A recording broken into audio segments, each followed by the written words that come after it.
Ang kwentong ito ay hango sa totoong buhay.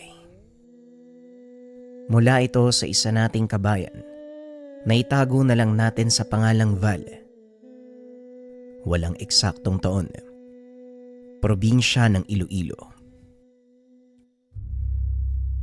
Nang mga panong ito, nakatira sa isang liblib na baryo sa probinsya ng Iloilo itong si Val. Kasama ang kanyang lolong si Mang Henry, pati na rin ang tiyuhin na si Diosdado. Naiwan sa pangangalaga ng mga ito si Val dahil ang ama nito na anak ni Mang Henry naglilingkod bilang isang sundalo.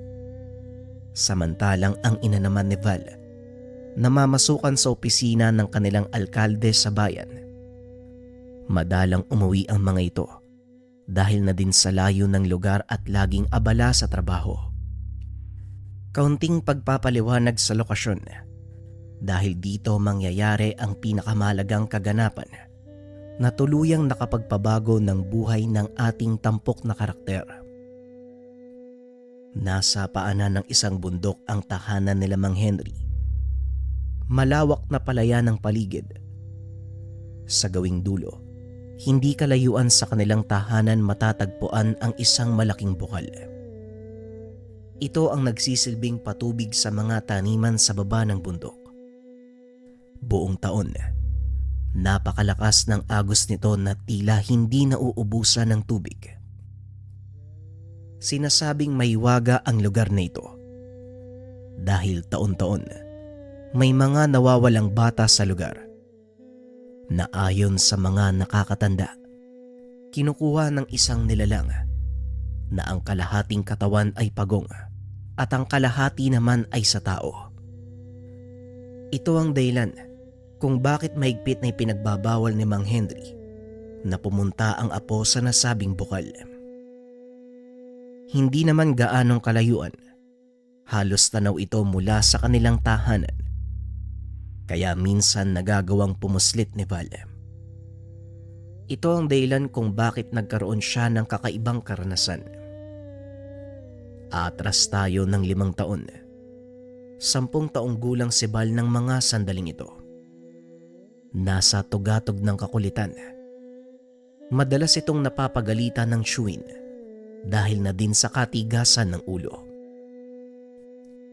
Nang mga oras na yun, naghahandang umalis si Mang Henry at Diosdado papunta sa bayan para mamili ng abonong gagamitin sa kanilang sakahan.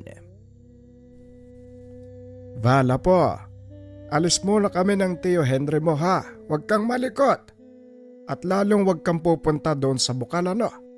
Pag natsyempohan ka ng halimaw doon ako, siguradong yari ka. Wika ni Mang Henry. Opo lolo, dito lang po ako maglalaro. Tugon ni Val. Kilala ko yung mga ngitian na yan, Val ha. Humanda ka sa akin mamaya kapag nalaman kong naglaro ka na naman sa bukal. Wika ni Diosdado. Kagad itong inawat ni Mang Henry. Ano ka ba naman, Diosdado? Huwag mo na ngang tinatakot ng ganyan si Val. Kung aalis siya, hayaan mo. Eh bakit? Sino bang gagawing hapunan ng mga halimaw sa bukal? Ay siya naman, hindi ba? Wika ni Mang Henry. Napalunok ng laway si Val. Bagyang nakaramdam ng takot sa sinabi ng lolo. Pag-alis ng mga ito, pinili ng batang libangin ang sarili sa kanilang bakuran. Habang naglalaro, napansin nito ang ilang kabataang papunta sa bukal. Hakbang na sana ito nang biglang maalala ang sinabi ni Mang Henry. Ngunit bigla itong napaisip.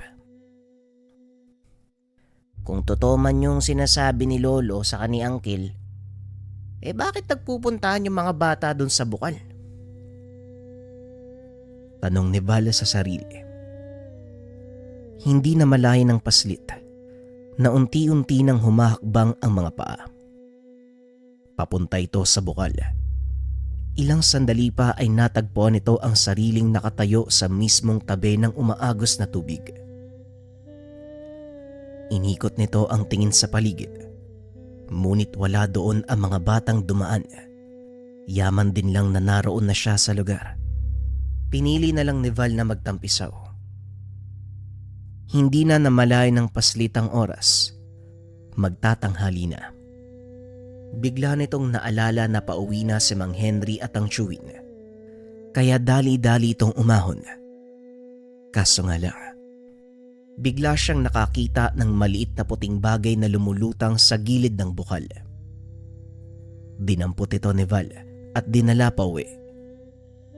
Dali-daling nagbihis at sinampay ang mga basang damit sa ilalim ng silong upang hindi makita ng dalawang nakakatanda. Naupo ito sa atangan ng kanilang bahay habang tinitignan ang napulot na bagay. Medyo matigas ang bagay na yon na nahahawig sa itlog. Ang pinagkaiba nga lang, mistulang papel ang puting bagay na nakabalot dito. Ilang sandali pa ay dumating na si Mang Henry. Hindi nakita ni Val ang Chewin, kaya nakahinga ito ng maluwag. Ay, salamat, nakauwi na din. Ano Val, hindi ka ba umalis ng bahay? Tanong ni Mang Henry. Siyempre po hindi lolo. Dito nga lang ako naglalaro sa bakuran, nakakatamad eh. Nagpunta lang ako sa sapa kasi gumulong papunta dun yung bola ko. Tapos nakita ko po to. Tugon ni Val. Magagalit na sana ito. Ngunit biglang nalihis ang atensyon ng matanda sa bagay na hawak ng paslit. Teka, mukhang itlog ng pagong ang isang to ah. Saan mo nakuha yan? Dyan po, sa may sapa. Medyo malapit lang ang sapa sa kanilang tahanan. Kapanipaniwala ang palusot nito dahil talagang maraming pagong ang nananahan sa lugar. Ganun ba? Ano ngayon ang balak mo sa itlog na yan? Sigurado po ba kayong itlog ng pagong yan? Oo naman, walang duda. Itlog ng pagong yang napulot mo. Kung ganun lo, itatago ko na lang. Baka sakaling mapisa eh. Pag-uusap ng dalawa. Tinuruan ng matanda si Val kung paanong papapisain ang itlog. Makalipas nga ang mahigit 2 buwan, lumabas mula sa itlog ang isang maliit na pagong. Tuwang-tuwa si Val dahil nagawa niyang buhayin ang itlog ng pagong. Kalaunan ay inalagaan nito. Ang buong akala ni Mang Henry, pangkaraniwang pagong lang ang nakuha ng apo. Ngunit habang tumatagal, napapansin nitong may kakaiba sa munting hayop. Nag-iiba ang kulay ng baon nito.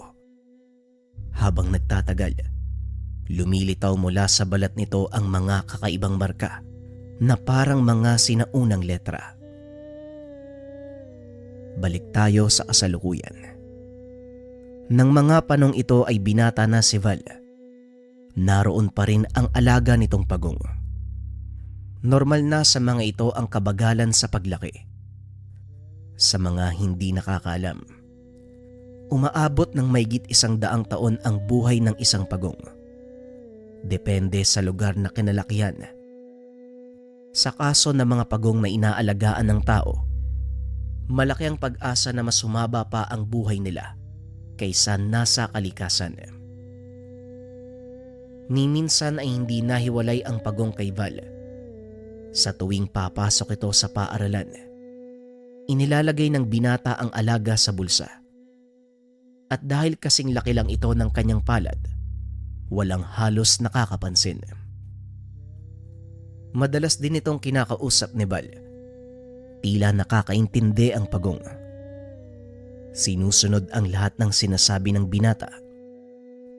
Habang tumatagal, unti-unting nagpapakita ang kakaibang kakayahan ng pagong.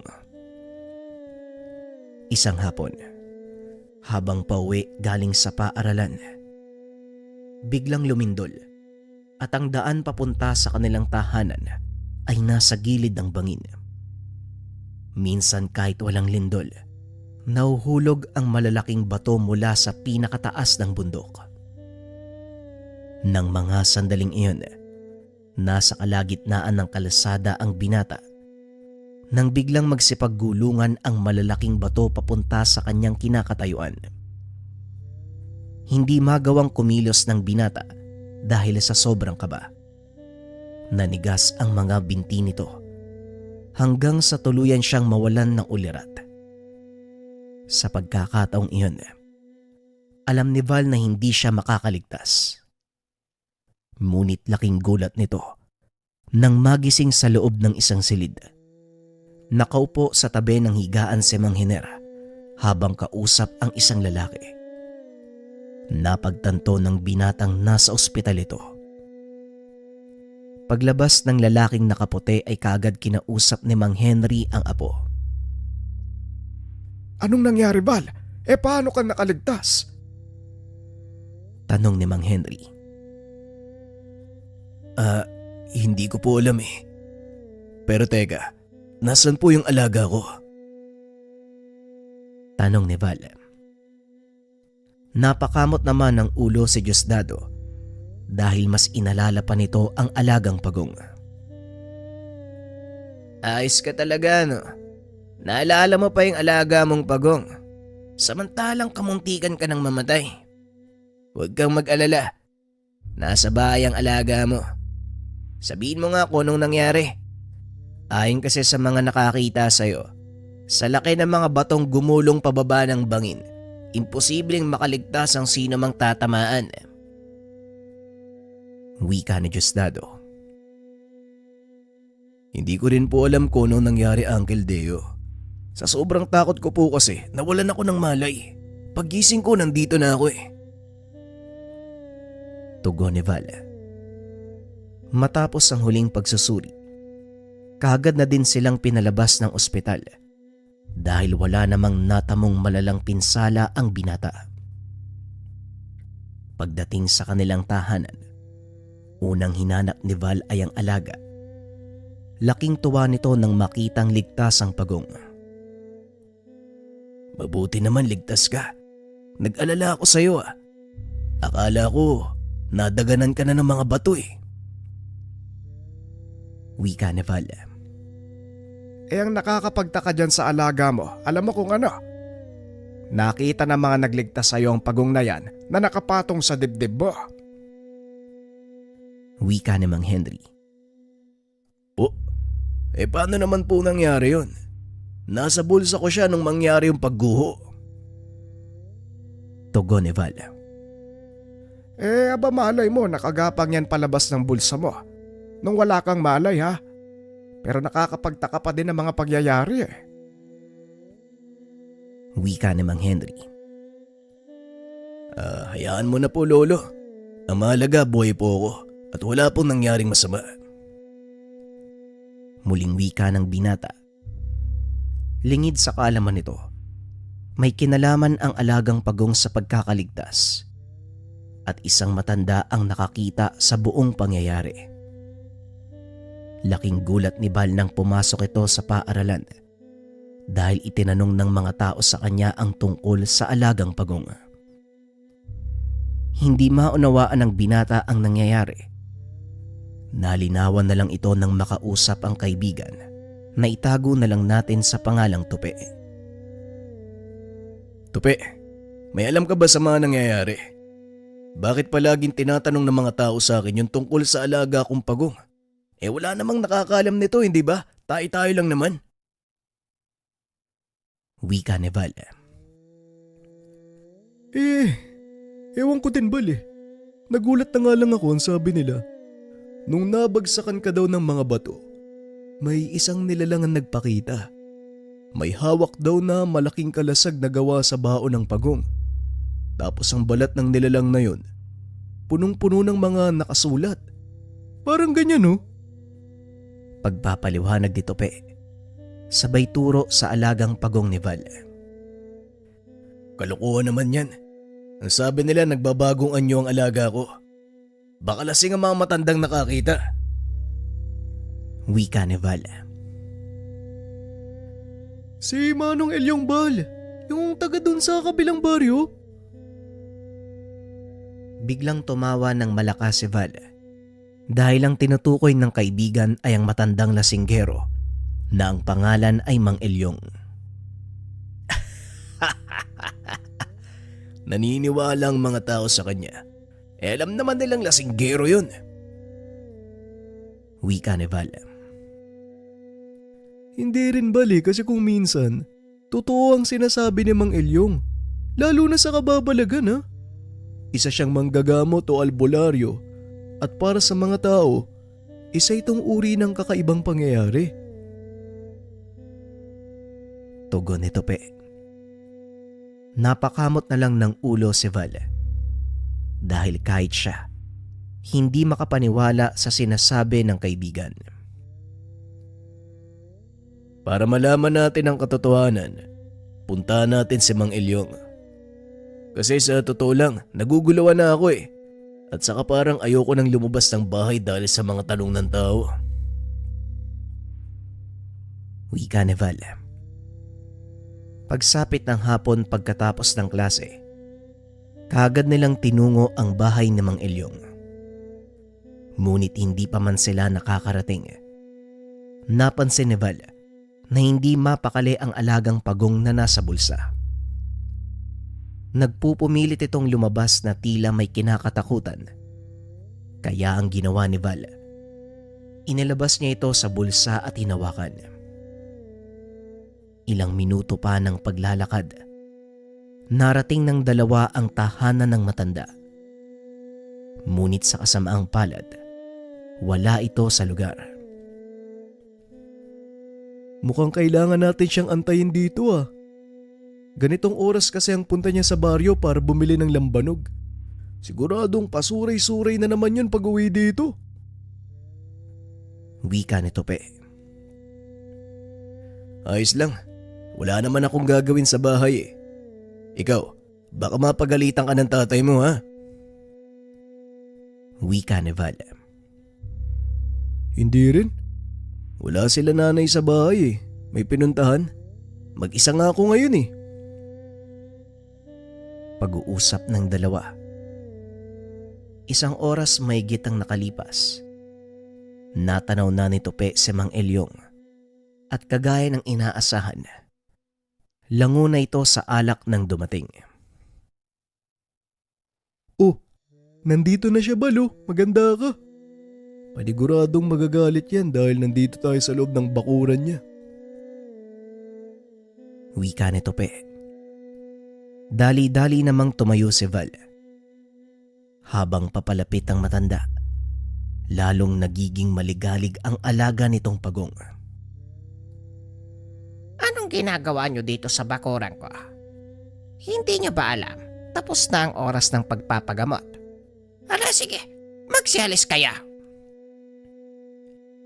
Wika ng matanda habang gigewang-gewang sa paglalakad. Hindi po kami magpapagamot, tatang. May ilang katanungan lang po ako. Tugon ni Val. Inilapit ng matanda ang kanyang muka para maaninag ang muka ng binata. Ikaw nga ang batang yan. Sinasabi ko na nga ba, pupuntahan mo ko eh. Ano, nasa na ang alaga mong engkanto?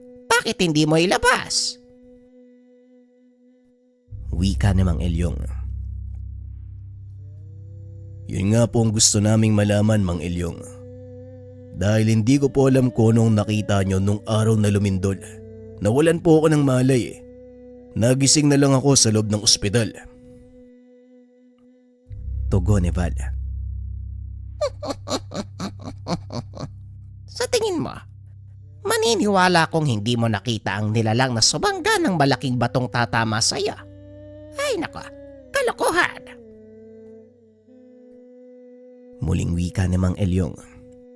Matapos ay lumagok ito ng dalang bote. Kaso nga lang wala na itong laman, kaya naglakad palayo ang matanda. Teka, Manong, saan po kayo pupunta? Tanong ni Val. Eh Bibili ko ng lambanog. Naubos na eh. Naku Bal, gawa mo ng paraan. Dahil buong gabi siyang nagpapabalik-balik sa baryo hanggang sa tuluyang makatulog sa kalasingan. Wika ni Tope. Ganito ang nangyayari sa matanda sa tuwing malalasing. Pupunta sa baryo para uminom ng isang galong lambanog. Bibili pa ito ng isa pang inumin habang naglalakbay pa uwi. At sa oras na maubos ito, muling babalik ang matanda upang bumili. Paulit-ulit ang nangyayari hanggang sa tuluyan nitong bumagsak sa kalasingan. Sandali lang Manong. Ang kaibigan ko na lang po ang bibili para sa inyo. Antayin nyo na lang po siya dito. Wika ni Val. Dali-dali namang nag-abot ng pera sa kaibigan at sa pilitan itong pinabili ng lambanog. Silang dalawa na lang ang naiwan sa tahanan ng matanda. Naupo ito sa sulok at pinagmamasdan si Val. Hindi naging komportable ang binata, kaya naisipan nitong lumabas ng tahanan. Akmang tatayo na sana nang bigla siyang pigilan ni Mang Elyong. Sandali lang. Hindi ba sabi mo may itatanong ka? Bakit ka lalabas? Tanong ng matanda. Meron nga po. Pasensya na, medyo naiilang po kasi ako sa titig nyo. Tugon ni Val. Unti-unti mo nang nakukuha ang ugali ng iyong kaibigan. Mahiyain at mas gugustuhin na lang magtago sa kanilang bao. Muling wika ni Mang Elyong. Dito na nagkaroon ng lakas ng loob si Val upang magtanong sa kanya. Manong, gusto ko lang pong malaman kung anong klaseng nilalang yung nakita niyong nagligtas sa akin. Wika ni Val. Sa hindi malamang dahilan, tila nagkaroon ng interes ang binata sa mga sasabihin ni Mang Elyong. Sa kabila ng katotohanang nakainom na ito, malamang wala na sa sariling wisyo. Kaya nga nang sinasabi ko, nasabi ko sa mga tao, isang malaking nilalangan nakita kong sumangga ng mga batong tatama sana sa iyo. Hindi ako maaaring magkamali. Ang nilalang na yon ay ang tinatawag nila na kapa. Wika ni Mang Elyong. Hindi pamilyar sa binata ang sinasabing nilalang ng matanda dahil noon pa lang niya ito narinig. Kapa? Ano po yan, Manong? Pasensya na ha. Ngayon ko lang kasi narinig ang nilalang na yan eh. Wika ni Val. Alam kong sasabihin mo ang bagay na yan. Natural lang, wala kang alam tungkol sa mga nilalang na sinasabi ko. Dahil hindi naman sila orihinal na taga dito sa ating bansa. Mula sila sa bansang Hapon. Wika ni Mang Elyong. Nanlaki mga mata ni Val sa sinabi nito. Bansang Hapon? Paano po yun nakarating dito? Tanong ni Val. Ngunit sa kasamaang palad, hindi na ito nagawang sagutin ni Mang Elyong dahil tuluyan na itong nakatulog. Sumakto namang dumating si Tope. Eto, nandito na yung lambanog mo, Manong. Naku, tinamaan ng lintik. Tulog na pala yan? Wika ni Tope. Oo, bigla na lang nakatulog eh. Halika na nga, umuwi na lang tayo. Sayang, hindi niya nasagot ang mga tanong ko. Tugon ni Val. Ngunit may naisip na paraan si Tope kung paanong gigisingin ang matanda. Ay, sandali lang. May naisip ako, Bal. Tignan mo to. Wika ni Tope. Sabay bukas ng galon ng lambanog. Itinapat ito sa ilong ng matanda. Sa isang iglap lamang, tila binuhusan ng malamig na tubig si Mang Elyong. Muli itong gumising at hinablot ang galon sa kamay ni Tupi. O diba? Sabi ko sa'yo, Bal eh. O sige na, ituloy mo na yung pagtatanong sa kanya. Itong lasinggerong to.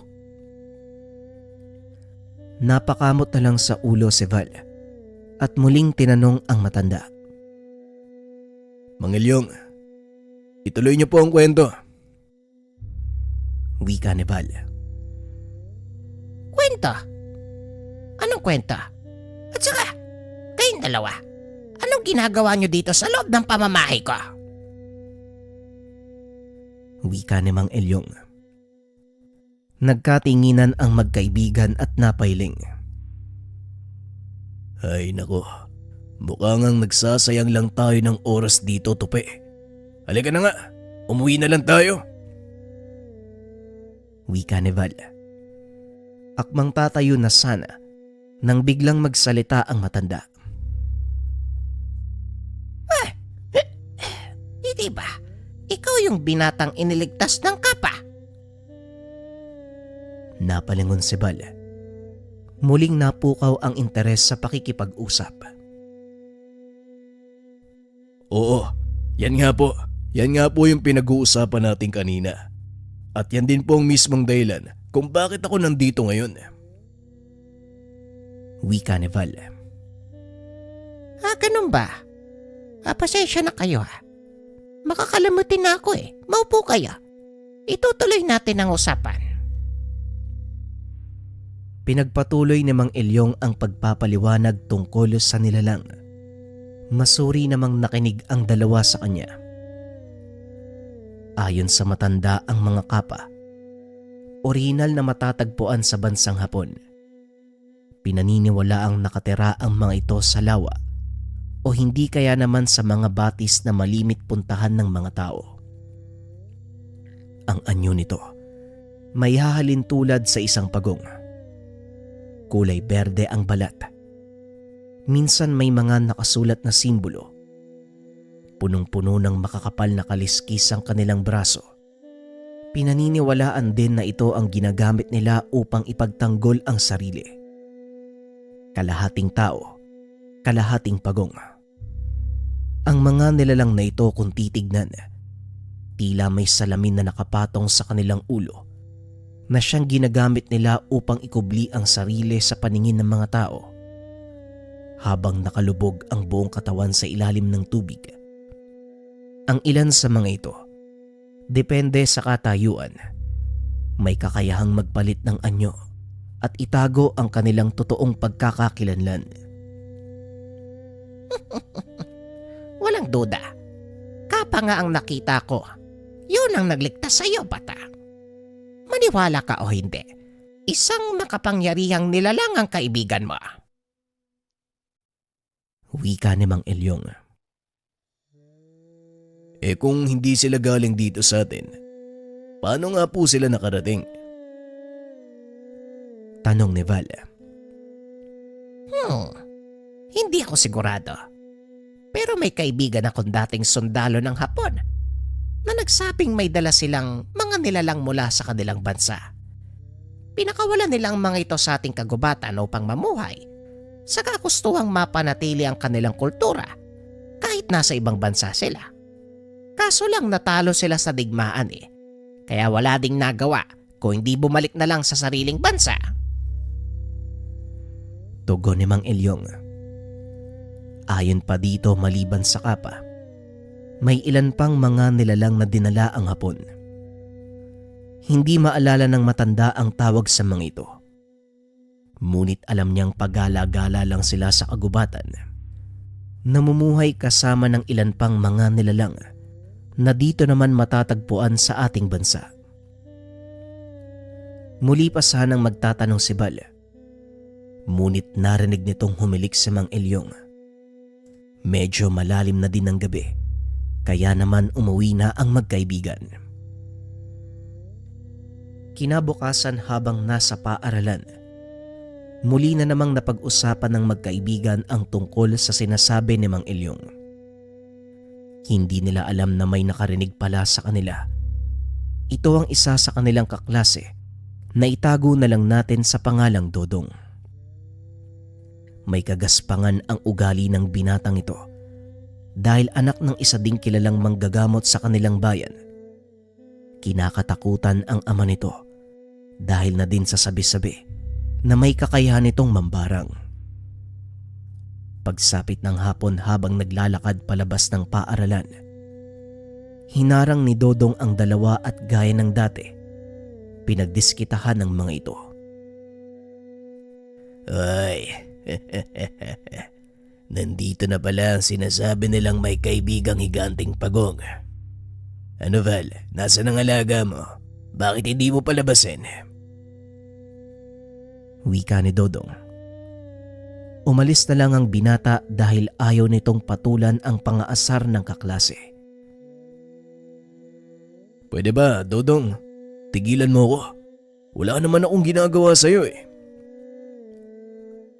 Tugon ni Val.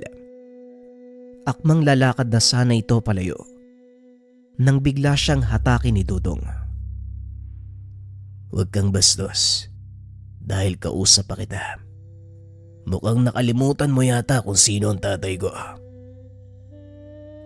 Napangiti si Val. Muling nagsalita dahilan para mapahiya si Dodong. Alam mo Dodong, hindi ko nakakalimutan kung sino ang tatay mo. Wala lang akong pake. At mas lalong hindi ako natatakot sa kanya. Kaya kung pwede lang, lubayan mo kami ni Tupi. Wika ni Val. Sa halip na hayaan, lalo pang nagalit si Dudong. Hinatak nito ang damit ng binata. Akmang susuntukin nang biglang may sumigaw. Bitawan mo ang pamangking ko. Kung ayaw mong samain. Napalingon si Val. Nakita ang tiyuhing si Diosdado. Maswerte ka, may dumating na sa kalolo. Pero hindi pa tayo tapos, Val. Pagbabayaran mo ang panginsulto sa tatay ko. Wika ni Dudong. Kagad na itong umalis. Dali-dali namang nilapitan ni Diosdado ang binata. Anong nangyari? Ayos ka lang ba? Anong kalokohan na naman ang naisipan mong gawin? Tanong ni Diosdado. Wala po, Uncle. Si Dudong nga ang nauna eh. Hinarang niya kami palabas eh. Pilit na hinahanap sa akin yung alaga akong pagong. Tugon ni Val. Ganun ba? Hayaan mo na ang mahalaga. Hindi kayo nagkasakitan. Halika na, umuwi na tayo. Ikaw din, Tupi. Umuwi ka na. Wika ni Diosdado. Kagad nang umuwi ang magtsuin. Pagdating ng mga ito sa tahanan ay kinausap ni Mang Henry si Val. May tatanong ako sa'yo ha. At gusto ko maging tapat ka sa akin, Val. Totoo bang pinuntahan mo si Mang Ilyong upang magtanong tungkol sa nangyari? Tanong ni Mang Henry. Opo, Lolo. Pasensya na po kayo kung di ako nagpaalam ha. Gusto ko lang po kasing malaman kung totoo ba yung mga nakita niya. Wika ni Val. Ay, naku talagang bata ito, oo. Alam mo namang mahilig gumawa ng kwento yang si Mang Ilyong eh. Ayan tuloy, kayo na naman ang laman ng usapan sa baryo. Kesyo daw, pumunta kayo sa kanya at nagtanong. Kung ano-anong lumalabas sa usap-usapan dito. Wika ni Mang Henry. Ano naman po ang sinabi niya tungkol doon? Tanong ni Val. Wala naman. Ang sakin lang, Val, ayoko masyado kang naniniwala sa matandang yon. Apo, sakin ka makinig ha. Wala namang may dudulot na kabutihan ng mga sinasabi niya. Puro katanghisip. Yan ang nagagawa ng alak sa utak eh. Tugon ni Mang Henry. Napaisip si Val sa mga sinabi ng matanda. Napagtanto na tama ang sinasabi ng kanyang lolo.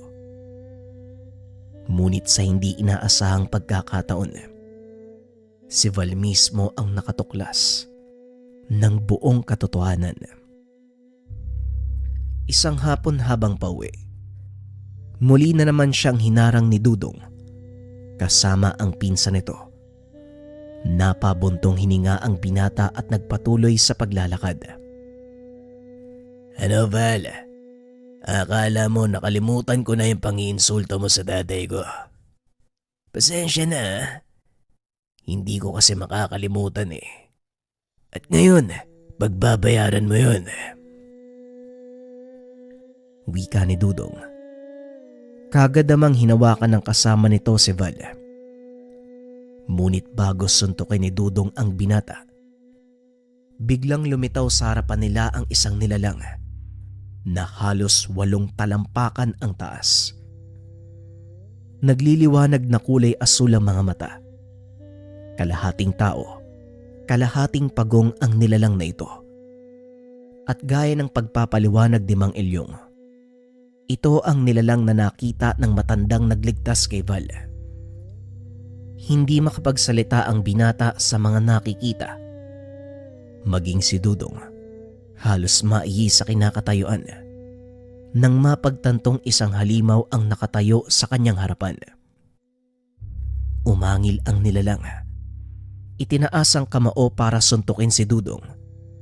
Nang bigla itong mawalan ng malay, kaagad namang tumakbo ang pinsan nito. Ngunit hindi pa man nakakalayo, naabutan siya ng malalatigong buntot ng nilalang. Hindi ito nagsasalita, ngunit batay sa angil ng nilalang, nagbibigay ito ng babala na wag nang uulitin ang kanilang ginawa. Matapos ang pangyayari, dali-daling hinatak ng nilalang si Val papasok ng kagubatan. Patuloy sa pagtakbo ang mga ito habang nakatulala pa din ang binata. Huminto sa pagtakbo ang nilalang. Napansin ni Val na narating na nila ang bukal kung saan ito natagpuan ang itlog ng pagong. Ayos ka lang ba, kaibigan? Pasensya na kung kailangan kitang hilahin papunta dito. Wala na kasi kung oras. Sa ngayon, kaya ko lang manatili sa ganitong anyo sa loob ng 30 minuto. Hindi pa ganoon kalakas ang kakayahan mong panatilihin ako ng mas matagal sa kasalukuyan kong anyo. Wika ng nilalang. Sino ka? Tanong ni Val. Ako ang alaga mong pagong. Ang pangalan ko ay Bugang. Huwag kang mag-alala. Hindi ako kaaway, kagaya ng inaakala mo. Tugon ng nilalang na nagngangalang Bugang. Alam ko, dahil kung masamang nilalang ka, hindi mo ako dadalhin sa lugar na to upang kausapin ng mga sinsinan. Malamang nilapa mo na ako at ginawang hapunan. Napangiti na lang ang nilalang. Ngunit kagaya ng sinasabi nito, hindi siya maaaring magtagal sa ganong anyo. Kaya makalipas ang ilang minuto, muli itong nagbalik sa dating anyo, lumapag sa palad ni Val. Hindi nakapagsalita si Val dahil sa mga nangyayari. Tinitigan lang nito ang alagang pagong na ni minsan hindi niya inakala na kakaibang nilalang. At dahil malapit lang ang bukal sa kanilang tahanan, dali-dali nang umuwi ang binata. Nakasalubong nito sa daan ng tsuwin, na kagad namang nag-usisa kung saan ito nanggaling. Mukhang hapon na ang uwi mo ha. Saan ka galing? Tanong ni Diosdado. Sa paaralan po, Uncle. Medyo nawili ako sa panonood ng basketball. Tugon ni Val. Ganun ba? O siya, umuwi ka na, inaantay ka na ni tatay. Kailangan niya ang tulong mo. Nag-aanda siya ngayon ng mga bini. Muling wika ng Shuin. Kaagad namang tumuloy sa pag-uwi ang binata. Nakita nga ni Val ang matandang akmang bubuhatin ang isang sako ng palay. Naku lolo, ako na po dyan. Baka mapano ka ba? Wika ni Val. Aba, tamang-tama ang dating mo. O siya, pakibuhat mo na nga ang lalagyan papunta dun sa sapa para maibabad na. Wika ni Mang Henry. Kaagad namang hinawakan ni Val ang sako. Laking gulat nito dahil nang bubuhatin niya na ay biglang nagsalita si Bugang. Hindi ko man kayang buhatin yan para sa'yo. Pero ito, kaya kong gawin. Wika nito. Biglang nakaramdam ng kakaibang lakas si Val. Nang iangat nito ang sako ng palay, nagmistula itong walang laman. Napalingon si Val sa matanda at saktong hindi ito nakatingin. Kaya nakahinga ng maluwag ang binata. Habang naglalakad papunta ng sapa ay kinakausap ni Val ang alaga.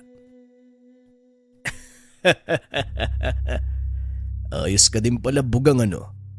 Akala ko talaga, isa kang halimaw. Wika ni Val. Halimaw naman talaga ako sa paningin ng mga taong hindi nakakaunawa. Ngunit hindi mo rin sila masisisi dahil bibihira ang kagaya ko. At isa pa, malaki ang kaibahan ng anyo ko kumpara sa inyong mga tao. Tugon ni Bugang. 5 sako ng palay ang kanilang binabad ng hapong iyon.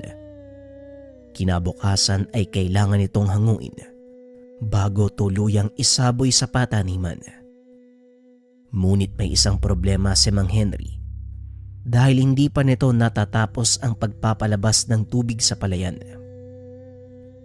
Ay nako, nakalimutan kong hindi pa pala tapos ang pagbabawas ng tubig sa palayan. Sa susunod na araw tayo magsasaboy. Ay sandali lang bala, dito ka lang. Magbubukas ako ng mga pilapil. Wika ng matanda. Pinigilan nito ng binata. Ako na po ang gagawa lolo. Wala naman akong pasok bukas eh. Kaya ayos lang kung mapuyat ako. Kakain lang ako ng hapunan bago pumunta sa bukid. Wika ni Val. O siya, kung talagang yan ang gusto mo, hindi kita pipigilan. Mabuti na rin yan para matutunan mo ng pangawakan ng palayan ng iyong ama't ina. Wika ni Mang Henry. Matapos ang hapunan, kaagad nang lumakad si Val. Maliwanag naman ng mga sandaling iyon, kaya nagagawang makita ng binata ang gagawin. Ngunit hindi inaasahan ni Val na muling magpapamalas ng kakayahan ang alaga.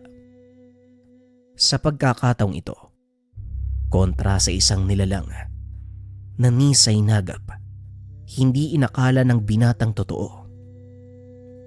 Habang abala sa pagpapala ng mga pilapil, kung saan dadaan ang palabas ng tubig, biglang nakarinig ng malakas na iyaw ang binata. Nung una ay isang beses lang, ngunit ilang minuto ang nakalipas. Laking gulat nito. Sunod-sunod na huni ng kung anong nilalang ang narinig ni Val. Sa pagkakataong iyon, napahinto ang binata at tumingala. Nanlaki ang mga mata nito nang biglang humarang sa liwanag ng buwan ang anino ng isang nilalang. Tila isang malaking paniki ang paikot-ikot sa himpapawid.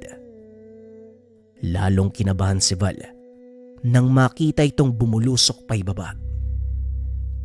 Mula sa kagubatan sa tabi ng palayan, nakita nitong tumatakbo palabas si Bugang.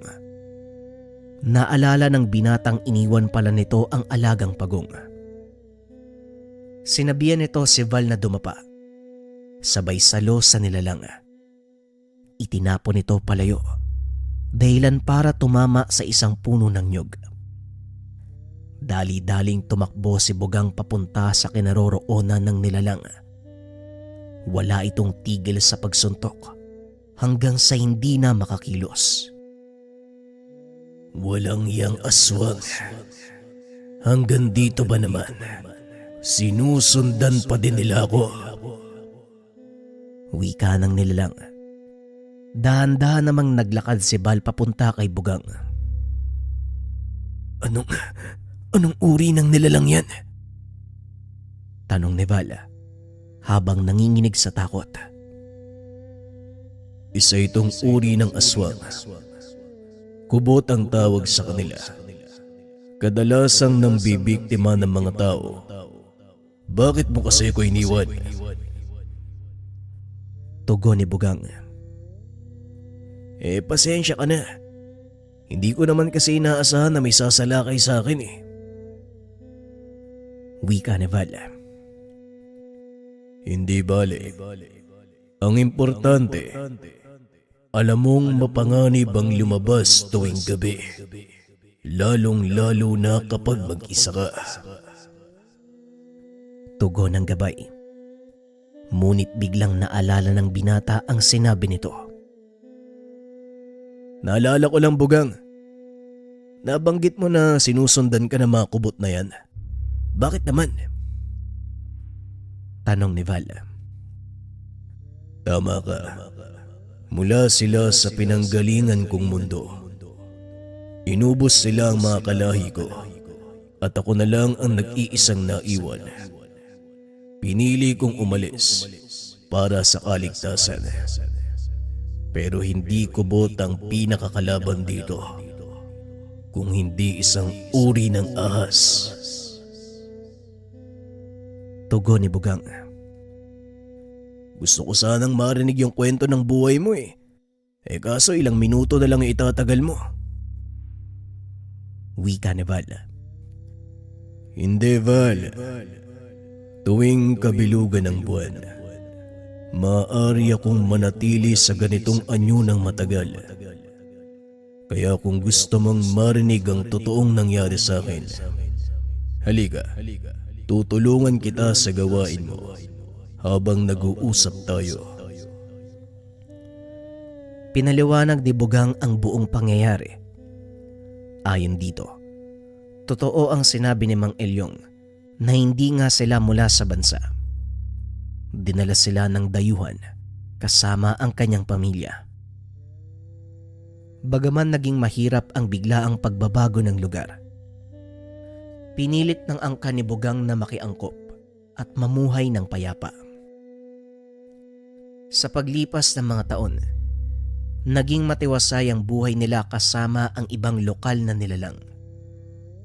Hanggang sa tuluyan silang tanggapin sa lugar na pinagdalhan sa kanila. Gumawa ng sariling teritoryo ang pamilya ni Bugang. Iginalang naman ito ng ibang nilalang.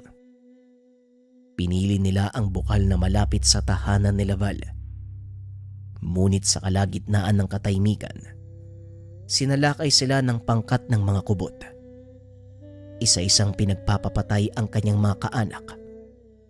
Matatanda na ang mga ito, kaya hindi na nagawang maipagtanggol ang mga sarili. Paslit pa lang si Bugang ng mga sandaling ito. Sa murang edad, nasaksiyan niya ang kalupitan ng mundong ginagalawan. Ito din ang naging dahilan para tuluyan niyang lisanin ang kanilang mundo. Pinili nitong isakripisyo ang sariling buhay para muling ipanganak at doon nagsimula ang sama nila ni Val. Hindi naman ito makapaniwalang totoo ang lahat ng sinabi ni Mang Elyong. Lalo pa nang inamin ni Bugang na siya ang nagligtas kay Val nung naganap ang lindol.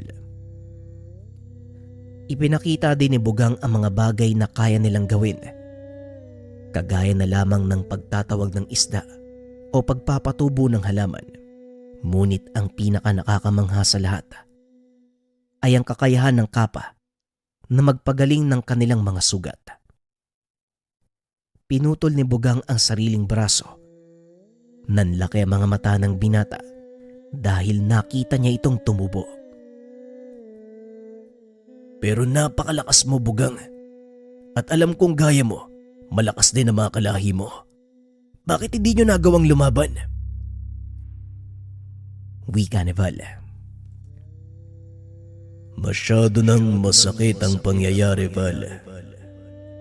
Pero sige, ipapaliwanag ko pa rin.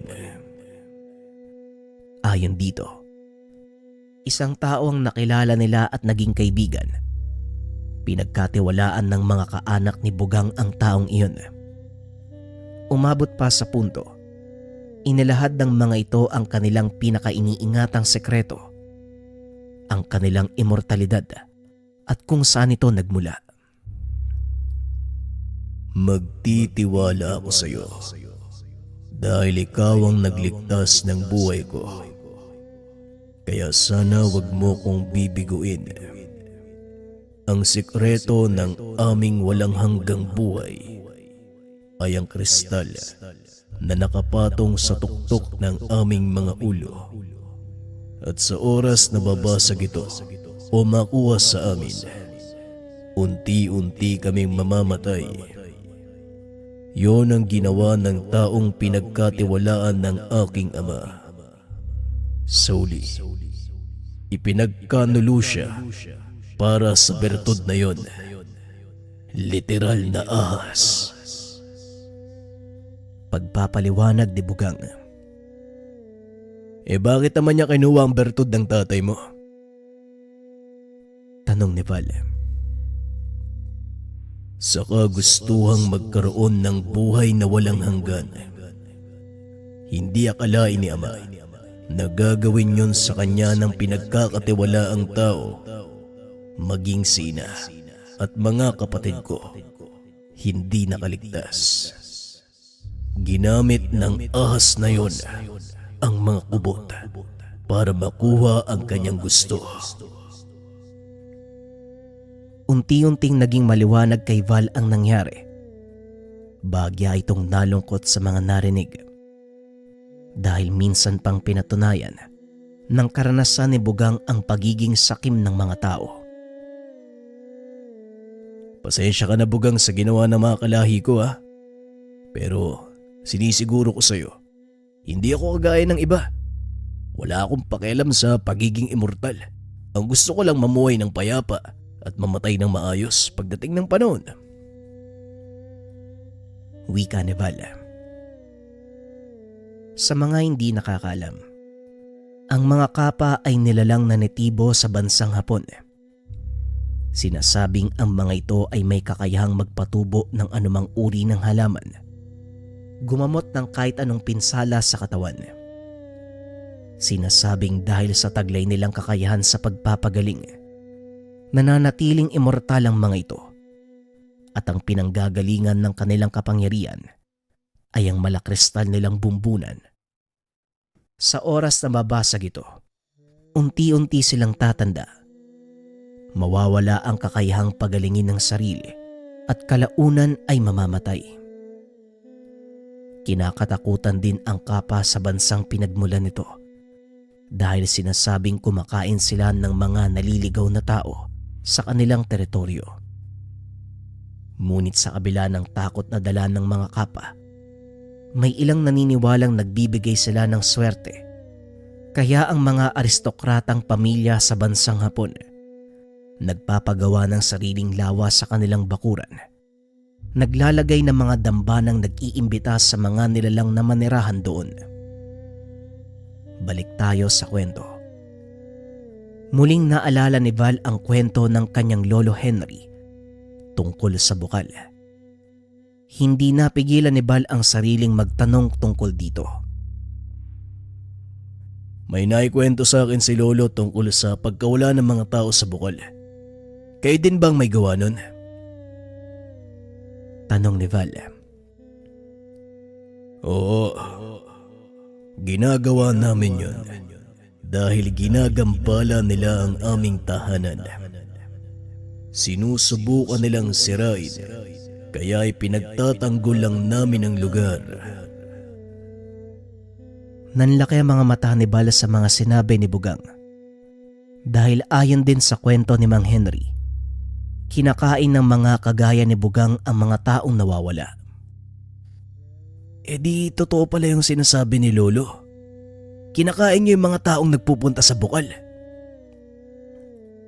Muling tanong ni Val. Nagulat ito sa sinagot ng gabay. Oo, kinakain namin sila. At ang pinaka-paborito kong parte, utak ng tao. Tugon ni Bugang. Habang pinakikiramdaman ang reaksyon ng binata.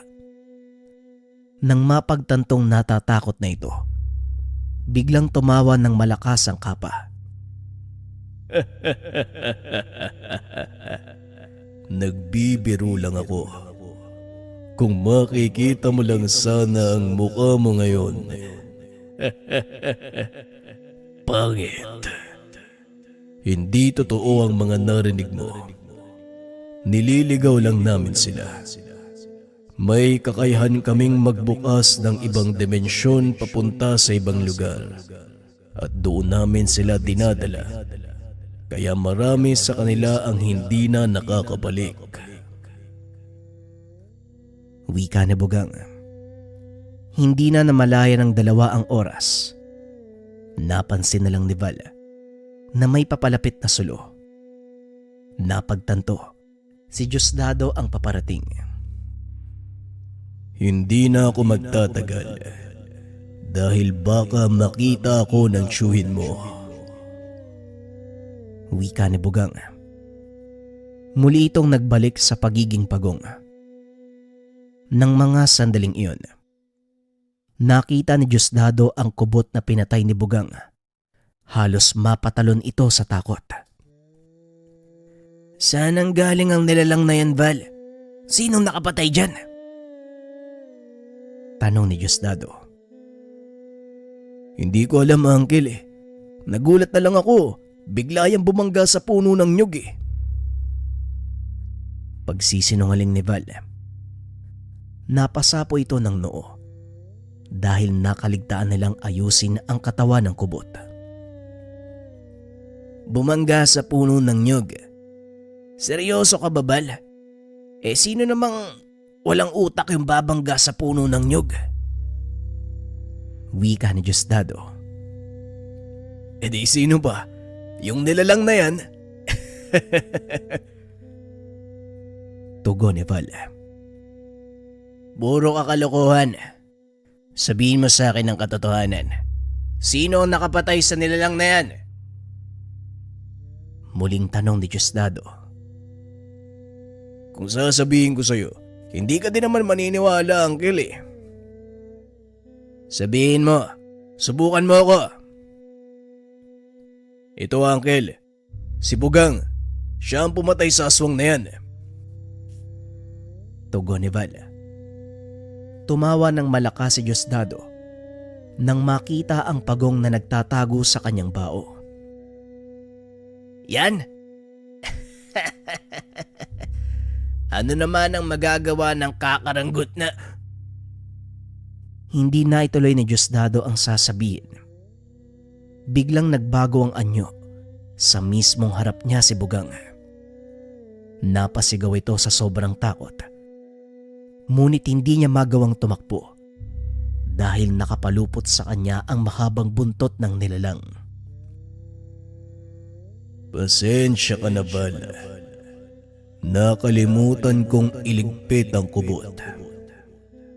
Yaman din lang na nakita na ito ng tiyuhin mo.